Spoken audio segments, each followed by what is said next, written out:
Hello friends, जय श्री कृष्ण, राधे राधे। आज मैं लाई हूँ आपके लिए एक मोटिवेशनल स्टोरी जो कि आपको मोटिवेट करेगी और साथ ही साथ ज़िंदगी में आगे बढ़ने के लिए आपको प्रेरित भी करेगी। ये स्टोरी आपको थोड़ी इमोशनल भी लगेगी और आपको ये बताएगी कि आपको ज़िंदगी में किस तरीके से अपनी सिचुएशन को हैंडल करना चाहिए और आगे बढ़ते रहना चाहिए ताकि आप ज़िंदगी में हमेशा ऊपर की तरफ बढ़े। ये कहानी आपको ज़िंदगी में हमेशा खुश रहना सिखा देगी। तो फ्रेंड्स, बिना समय गवाए वीडियो को स्टार्ट करते हैं और स्टोरी को आप पूरा सुनिएगा, आपको बहुत इंटरेस्टिंग लगेगी। आज की कहानी ऐसे ही व्यक्ति के बारे में है जो अपने काम से बहुत परेशान था और ऑफिस में अपने वर्कलोड से बहुत फ्रस्ट्रेटेड, घर में अपने बीवी बच्चों से भी परेशान रहता था और बॉस की डांट से तो बहुत ही दुखी था। इस तरह से वह अपनी ज़िंदगी से पूरी तरह से थक चुका था। वह कभी भी दोस्तों, रिश्तेदारों या किसी से भी बात नहीं करता था। अगर उनका फ़ोन आ भी जाता था तो हमेशा ये सोचता था कि उनका फ़ोन क्यों आ रहा है। उसने पूरी तरह से अपने आप को खो दिया था।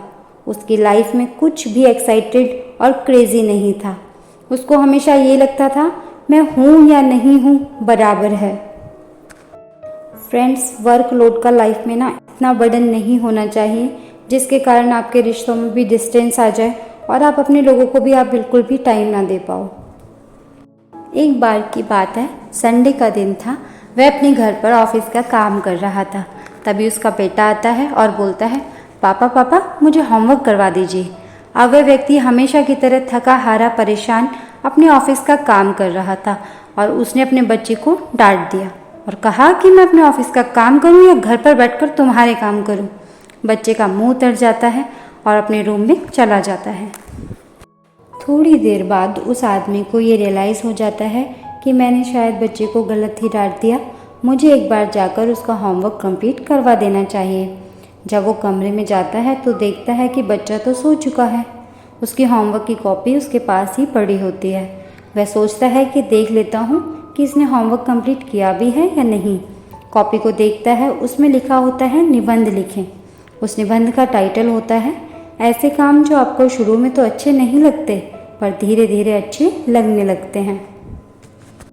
बच्चे ने पहला पॉइंट लिखा होता है thank you so much final exam का, जो स्टार्टिंग में तो अच्छे नहीं लगते लेकिन जब वे चले जाते हैं तो उसकी वजह से समर वेकेशन आ जाते हैं जो मुझे बहुत अच्छे लगते हैं। सेकंड पॉइंट में लिखता है थैंक यू सो मच उन सभी कड़वी दवाइयों का जो स्टार्टिंग में तो बिल्कुल कड़वी लगती हैं और बिल्कुल भी अच्छी नहीं लगती, लेकिन जब हम लोग ठीक हो जाते हैं तो हमें बहुत अच्छा लगता है। और थर्ड पॉइंट में लिखता है thank you so much God मुझे पापा देने के लिए। स्टार्टिंग में जब वो मुझे डांटते हैं तो बिल्कुल अच्छा नहीं लगता और रोना भी आ जाता है, लेकिन जब वो मनाने के लिए बाहर घुमाने ले जाते हैं, हमें खिलौने दिलाते हैं तो मुझे बहुत अच्छा लगता है। इसलिए thank you so much God मुझे पापा देने के लिए, क्योंकि मेरे दोस्त के तो पापा भी नहीं हैं। Friends, life is beautiful and there is so much smile about. ये आखिरी लाइन पढ़कर उस आदमी की आंखों में आंसू आ जाते हैं। उसको समझ आ जाता है कि वह अपनी ज़िंदगी में क्या कर रहा है। ये छोटा सा बच्चा ये बात अच्छे से समझ सकता है कि कुछ चीज़ों को हमें अच्छा भी मानना चाहिए और बुरा भी मानना चाहिए। ज़रूरी नहीं है कि जो चीज़ हमें अभी अच्छी नहीं लग रही वो हमेशा के लिए बुरी ही हो। उस आदमी को रियलाइज़ होता है और हाथ जोड़ता है और मन ही मन में भगवान को बोलता है कि थैंक यू सो मच भगवान मुझे घर देने के लिए। बहुत सारे लोग ऐसे हैं जिनके सर पर छत भी नहीं है। थैंक यू सो मच भगवान मुझे परिवार देने के लिए। बहुत सारे लोग तो ऐसे हैं जो दुनिया में अकेले हैं। थैंक यू सो मच भगवान जी मुझे ऑफिस का इतना काम देने के लिए। बहुत सारे लोग ऐसे हैं जिनके पास नौकरी भी नहीं है और काम भी नहीं है।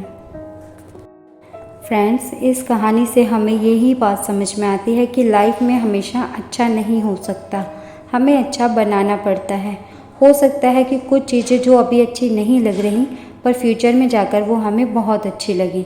इसीलिए कभी भी किसी भी सिचुएशन में खुद को दुखी नहीं करना चाहिए, बल्कि सूझबूझ और समझ के साथ काम लेना चाहिए। हमेशा धैर्य रखना बहुत ज़रूरी होता है और ख़ुद को पॉजिटिव रखना बहुत ज़्यादा ज़रूरी होता है। हमेशा मोटिवेट करते रहिए और आगे बढ़ते रहिए। लाइफ में ये भी वक्त जो बुरा है गुजर जाएगा और हमेशा मुस्कुराते रहिए। फ्रेंड्स, आई होप आपको ये कहानी पसंद आई होगी। इस कहानी के बारे में आप कमेंट करके ज़रूर बताएं। अंत में बस यही कहना चाहूँगी, जो नहीं है उसकी इच्छा करके जो है उसको बर्बाद ना करें। Friends, for more videos channel को सब्सक्राइब ज़रूर कीजिए। Thanks for watching.